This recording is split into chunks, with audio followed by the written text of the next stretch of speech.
Welcome to the Humanizing Work Show. I'm Peter Green, and today's episode explores a skill that I've always admired in others. And Richard is particularly good at this skill. You can ask Richard a complex, nuanced question, and without preparation, he often crafts a really elegant, deeply reasoned answer. He sounds kind of like he hit the pause button on the timeline for the rest of us and writes 3 or 4 drafts of an answer, edits it, gets it just right, and then reads that back after he hits resume on our timeline. So today, I'm going to interview him about that skill, how he developed it, and what advice he has for others on how to develop it.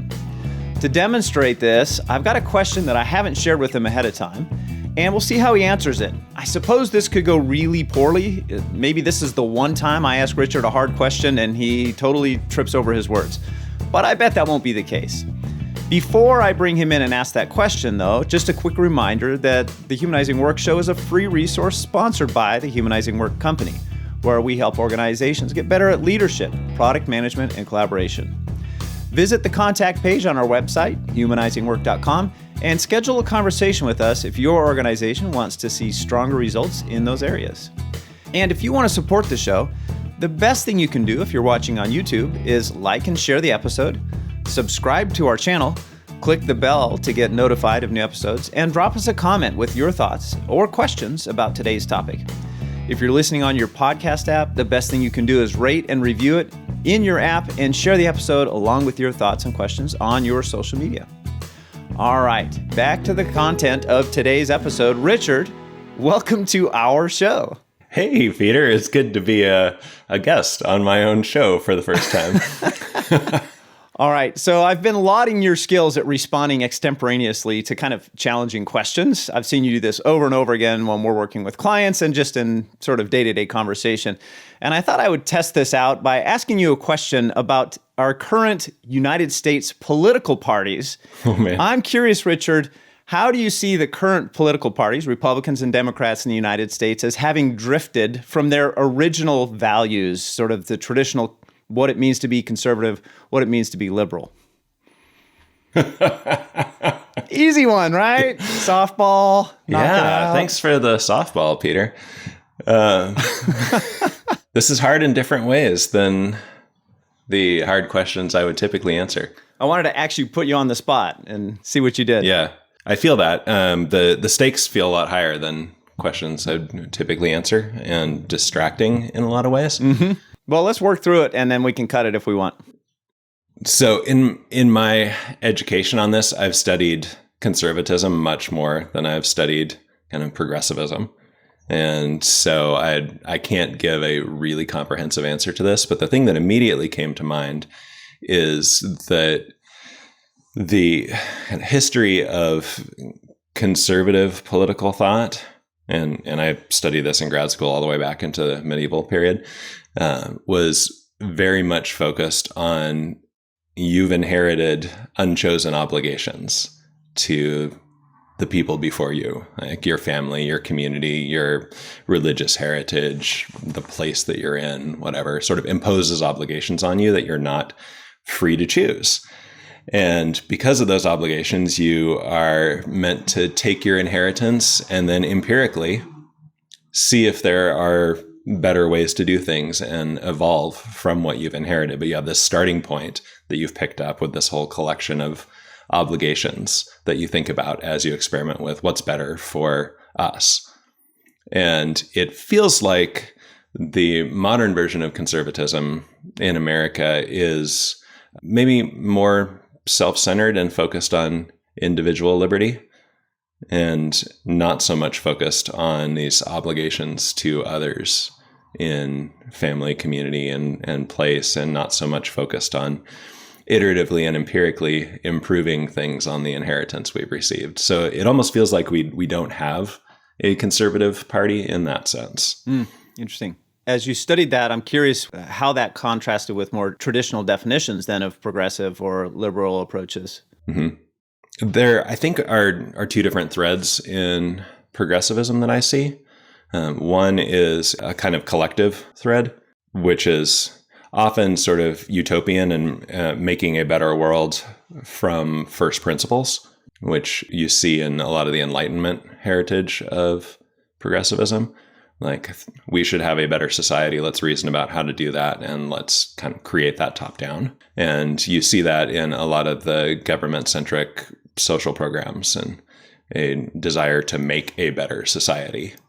And impose sounds pejorative, and that's not the way people would reason about it. It's like, make that happen at a large scale so that it has a lot of benefit for people. And we can talk about side effects and unintended consequences and all of that, but trying to put it in the best light, I think there's that thread of, let's create a better society from first principles at whatever scale we can. And then I think there's a second thread of individual liberty and freedom. And you see this showing up in a lot of ways too, and sometimes in conflict with the other. Yeah. Because once you start thinking about a better society, you bump up against the limits of individual freedom. And that feels like a tension in that thread right now.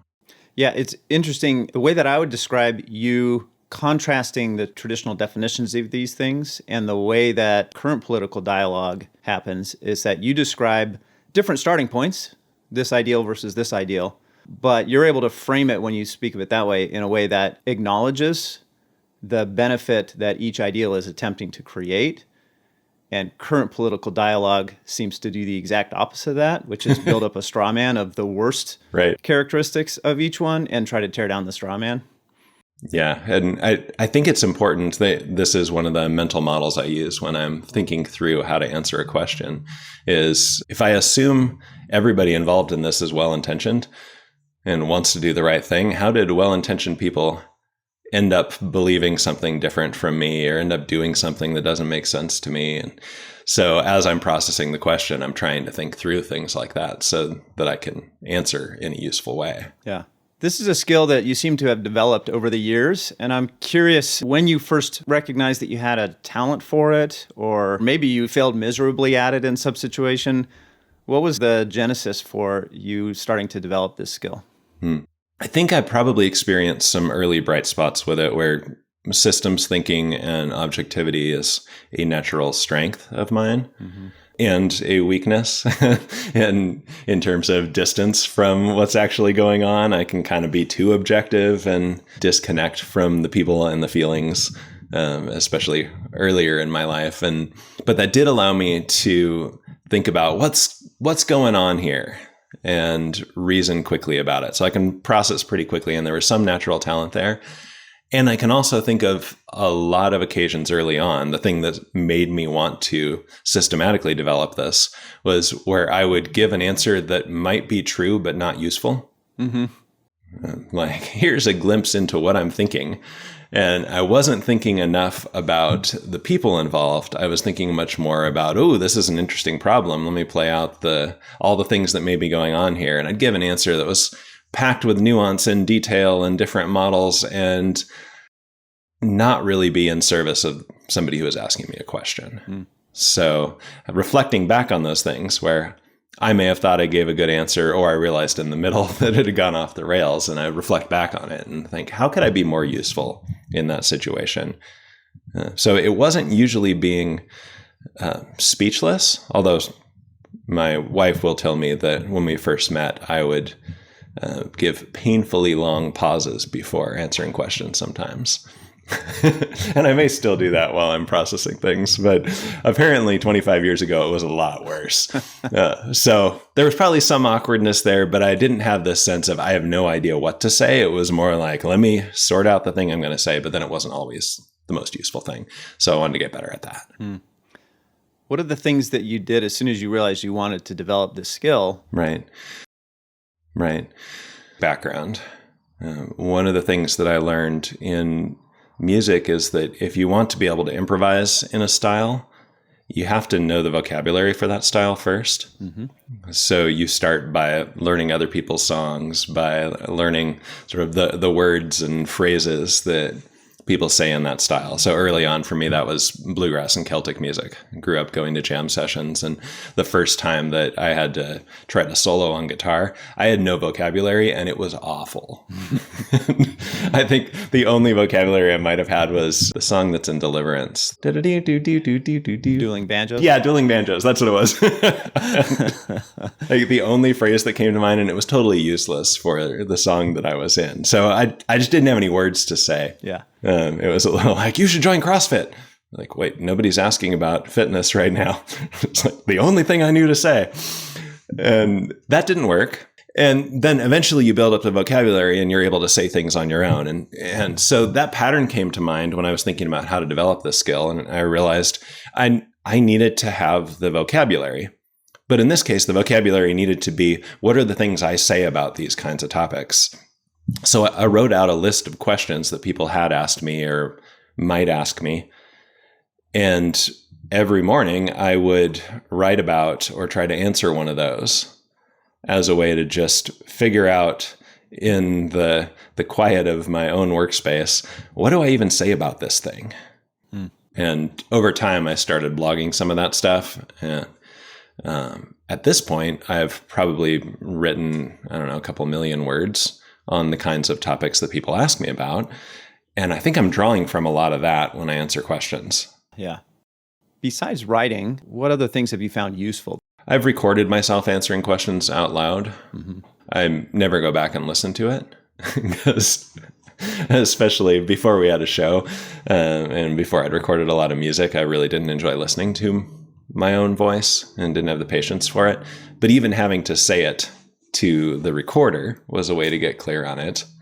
And then once speech to text became a thing, I would go out for a walk with a question in mind and I would just ramble to myself, recording into like Otter or something, and it would transcribe it, and then I'd come back and I'd see what I said and how do I feel about that and what's a clearer way to say that, and kind of edit it a little bit. Certainly having conversations with people was useful in safer settings. And so going to conferences and having like open space style conversations about things allowed me to think out loud and work through some of those as well. One pattern I noticed there is that when you're journaling to yourself, that's incredibly safe. Nobody will see it. Nobody will criticize it. Right. As you explore these other ways, each of them raises the stakes in some way, but not so much that it's anxiety producing, I'm guessing.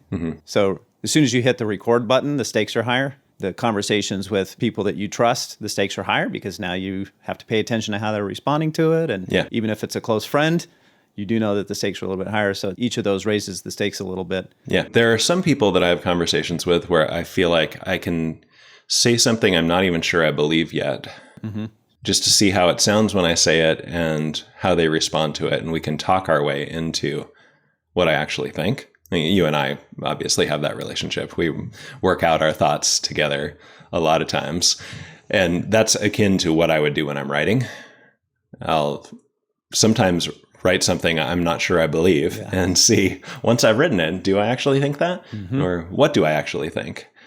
Whereas if I'm doing this in a conference session, Q&A, or a meeting with a client, the stakes are definitely higher, and I'm probably not going to float something that I don't believe and talk my way into what I actually think. Yeah, I find the same to be true of writing, that as I write, I learn what I actually think about the topic. Which is probably a good reason to write a lot before you publish. The first thing you write probably should not be the first blog post that's going to appear on your website or LinkedIn post or whatever. And just give yourself the freedom to write a lot of things that will never see the light of day. Or at least do multiple drafts of that thing. You've been interviewing folks that are in coaching roles for a while now. You want to talk a little bit about those interviews and what you learned? Right. One of the themes that has come up in the interviews I've been doing with coaches, largely people who would consider themselves agile coaches and typically internal agile coaches, a theme that came up in interviews a lot is this sense that they know a lot more than they're able to share. And that might be they don't have the settings in which they could share it, but a really common example of this that came up was people asked me a question in a meeting. Maybe it was a meeting where I was prepared to talk about something completely different. And then now that they've got me, they want my input on this situation that's happening with their team or how we should do things in this part of the organization. And I know I have opinions about this. I have useful things to say, but I can't think of them in the moment. A couple people I interviewed described it as waking up in the middle of the night after the meeting thinking, oh, I know what I should have said. Yeah. But of course, it's too late at that point. And coming back and saying, let's have a redo probably isn't going to work most of the time. So this was a theme that showed up over and over again, that I should have said feeling. So it wasn't that they wanted to be able to talk about something they didn't know or wanted to be able to bluff or seem smarter than they were. So they were objectively capable of providing a useful answer to that question, but not in that moment when they needed it on the spot. And so we decided to put on a workshop to help coaches develop this skill. And I guess really anybody that has that experience. I think most of us have had that experience of, oh, I wish I had said that in this conversation. So tell us a little bit about what, give us a preview. I guess we don't want to give away the whole show, but give us a little preview of some of the things that you'll focus on in that workshop. I think there's several parts to being good at this. We've already talked about just figuring out what you have to say about things so that you have that vocabulary of words, phrases, stories, models for things, and even visuals. Often drawing a picture of something helps you get your thoughts clear, and being able to jump up to the whiteboard and visualize something sometimes is a great answer to a question. I appreciate you putting that in third person, because that is certainly the case for me. I always feel like if I can't draw it, I don't understand it. Right.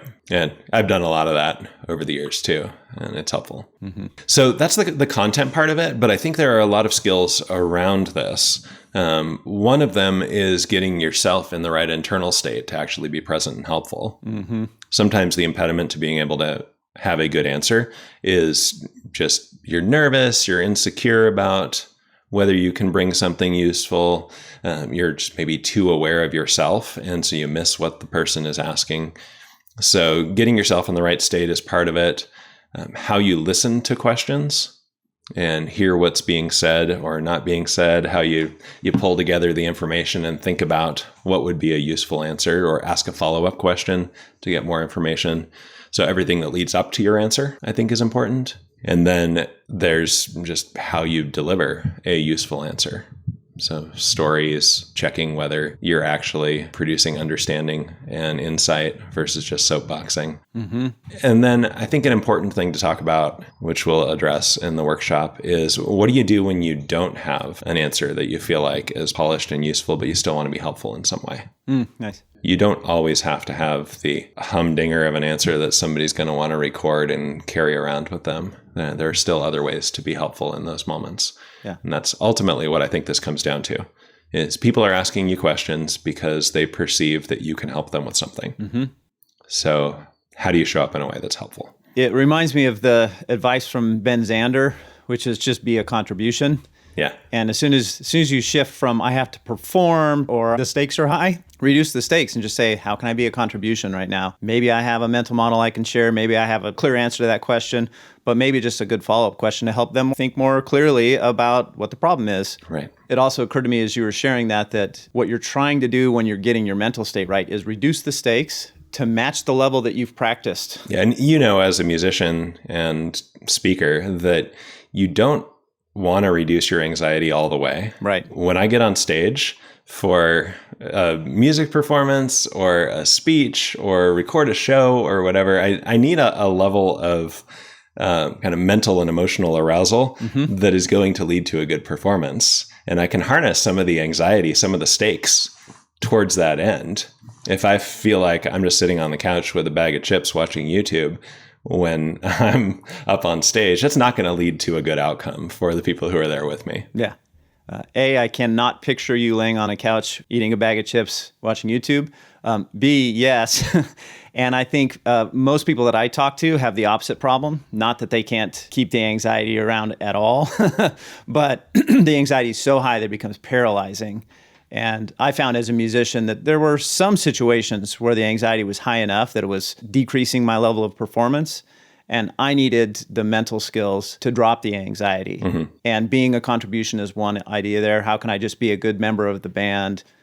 How can I just make a difference for one person that's listening to this music, right? Those thinking skills, right. We're able to bring it down. The last one is close to what I often use. It's like, I wonder what they need from me right now. Yeah.